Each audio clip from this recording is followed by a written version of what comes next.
everybody. We are super excited to have you along for our first PPC podcast. We're going to be talking a very interesting discussion topic today, creating an AdWords campaign, a successful AdWords campaign in a niche industry and operating with low search volume.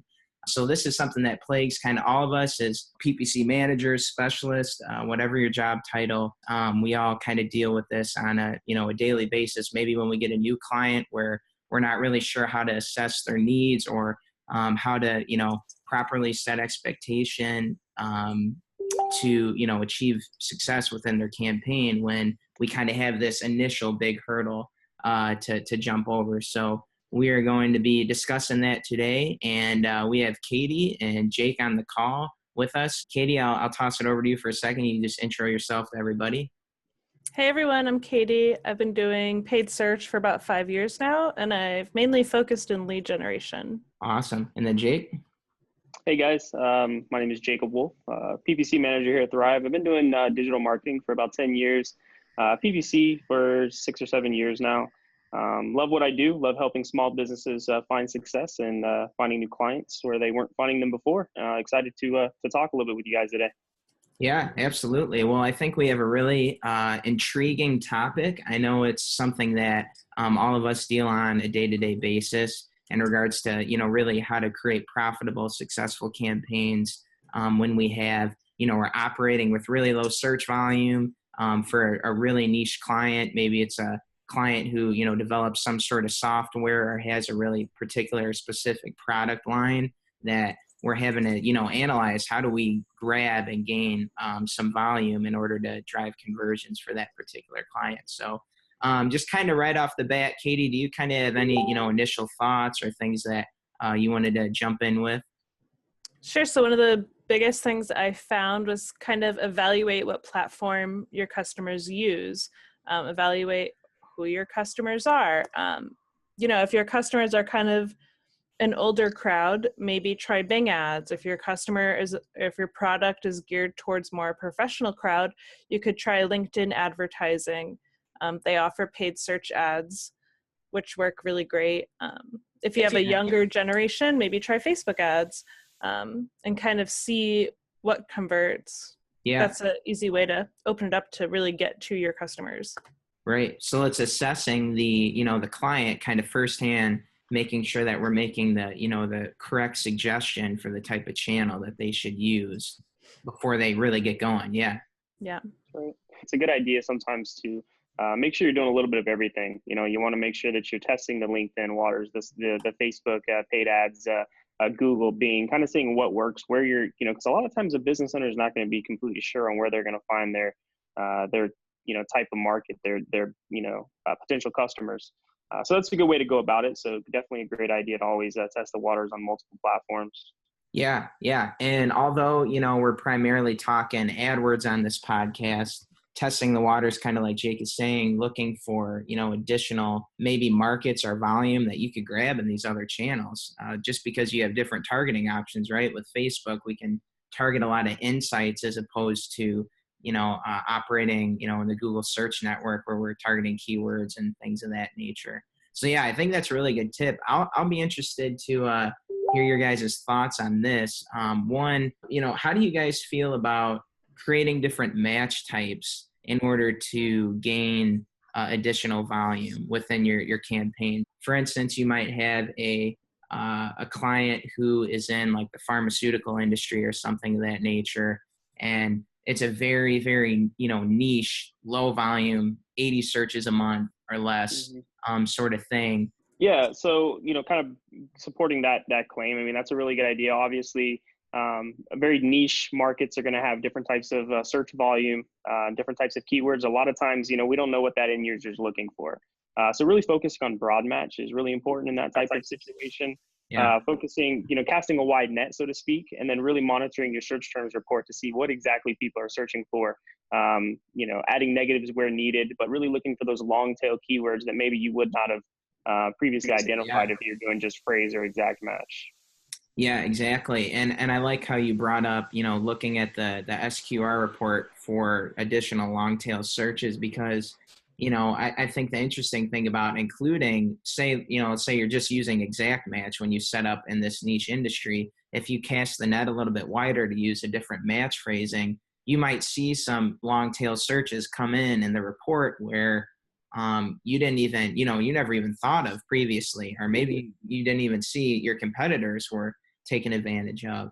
So basically, a lot of the issues that people in very particular niches have is getting the impressions, right? Spending, having a hard time. Why am I only, if my budget's $100 a day? Why am I only spending $10 a day, right? So going back to that statement, the broad is really going to help you spend that budget. It's going to not result in as many conversions as you like because of the broad match keywords. Yeah. But we're able to refine those, create phrase and exact match out of those based on that conversion data or based on that click data, and then really refine the campaign that way. Google Shopping, if your product allows for it, the product listing ads are great to do. Since you can't set keywords and Google goes after what they think will work, it's a really good way to see what your customers are searching and what's converting and looking for opportunities that way.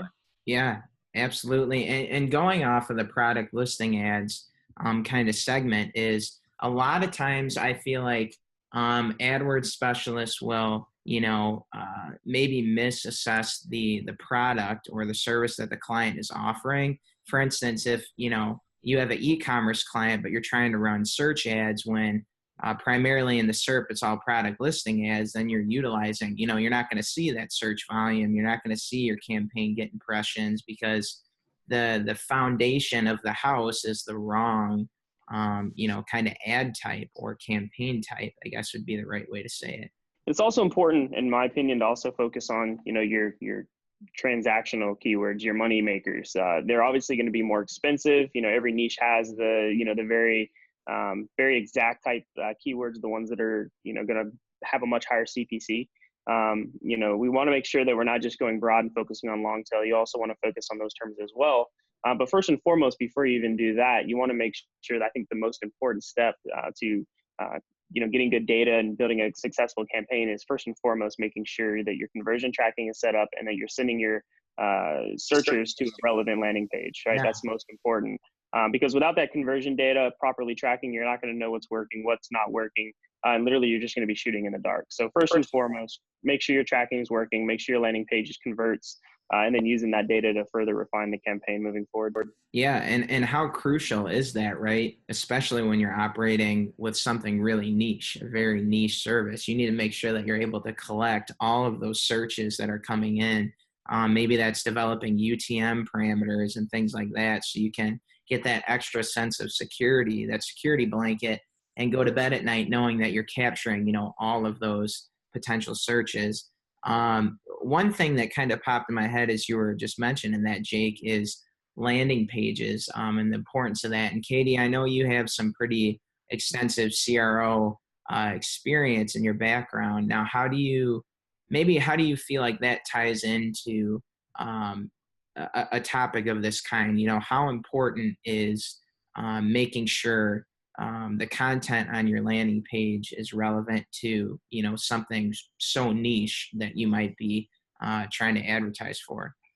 So it is important. I mean, obviously, even just for your quality score, you want to have landing pages that connect to your keyword and everything. But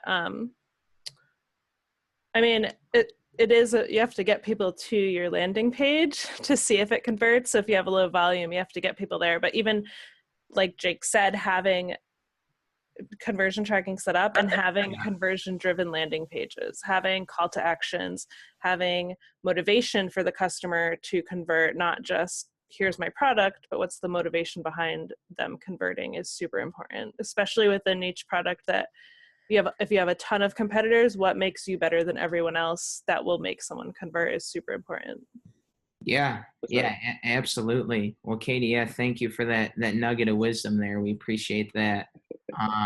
That's really good. I think, landing page CRO is equally, if not more important, even when you're getting, low volume or amount of sessions on your page due to your service or product that you're selling. That's not a low volume isn't, a toss out the window. I need to make sure that my landing pages are optimized well. Exactly. it may even be more crucial. Yeah. Yeah. I think that's a good thought. And you could also play around with display campaigns and see if you can attract some customers that way. And even if you have a small budget, keep the placement tight, but just opening it up to really capture a larger audience instead of people who are just searching your terms. That's a great way to increase volume. Yeah. Yeah. Now, yeah, and I think that's a really, really good way to, gain some of that additional impression share. And you mentioned budget. And a lot of times, when we're operating in these niche volumes and niche service areas, we need to make sure that we're recommending to the client, because a lot of times, sometimes the client may not even know, what a particular search term costs. When they're operating in that industry, right? So hopefully they have a pretty good idea when they come to you, but I think it pushes the point that much more that, we need to make sure as their specialists that we're providing them with really an accurate report from the get-go so that they can be, competitive in the search engine. So I think, recommendation is also key from kind of your baby stages of developing a campaign strategy. So Sure. yeah, that's really good. Jake, did you have kind of any other, thoughts you wanted? Yeah, sure. I just kind of wanted to piggyback off of Katie when she mentioned display marketing or display ads. That's ultra important. Obviously, you're not going to get the highest click-through rates, but a lot of times they can convert, especially if it's a type of industry that requires research. So kind of piggybacking off that, talking a little bit about the RLSA or remarketing lists search ads. So essentially, you can create a remarketing list that'll capture all the people that have visited your website, clicked on your ad previously, and maybe they're still doing research, right? Maybe they're going to another website, or they're searching Google, for instance, and looking for more information. Yeah. Obviously, they're going to come across your ad again. You're remarketing to them, and they're already familiar with your brand. They're comfortable with your brand. So if it's already a small niche or a small market that doesn't have a lot of search traffic, a lot of volume, it's a really good idea to make sure we're taking advantage of all those opportunities to get that lead or get that conversion. So setting a remarketing list is a vital part of a small or small volume, small search volume niche. Yeah. I think that is a really, really good point. Optimizing your remarketing strategy is equally as important, when you're operating with something that is very niche, low volume. How that can affect everything else you do. Creating a remarketing list could be a really kind of important piece of the recipe, where you're going to just get more data, right? More information about who you're trying to go after, or who's actually searching for this really particular service that you're trying to push. So yeah, I think these are some really, really good thoughts, you guys. And I think, this topic is something that's very applicable to, all digital marketers. We deal with this on, the SEO side as well as the PPC side. So this is kind of a digital marketing scope-wide topic that many of us can relate to.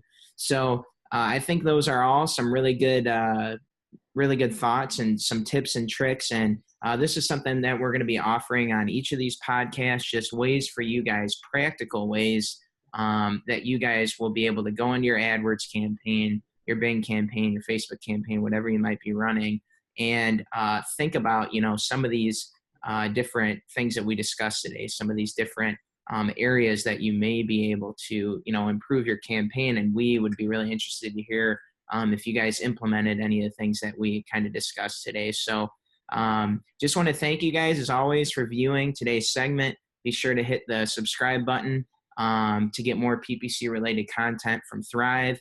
And we're also going to leave in the description our individual LinkedIn accounts, so you're able to follow up with, the specialists, each of us, and follow us on there and see some of the content that we're posting in regards to, AdWords updates, whatever it might be, because we want to keep everyone in the loop and keep you guys in the loop. So be sure to hit subscribe. We're so grateful that you guys watched us today. And Jake and Katie, thank you guys for offering a lot of your insight on this really important topic. Sure. Absolutely. Thanks for listening. Thank you guys. We'll see you. Bye. Bye, guys.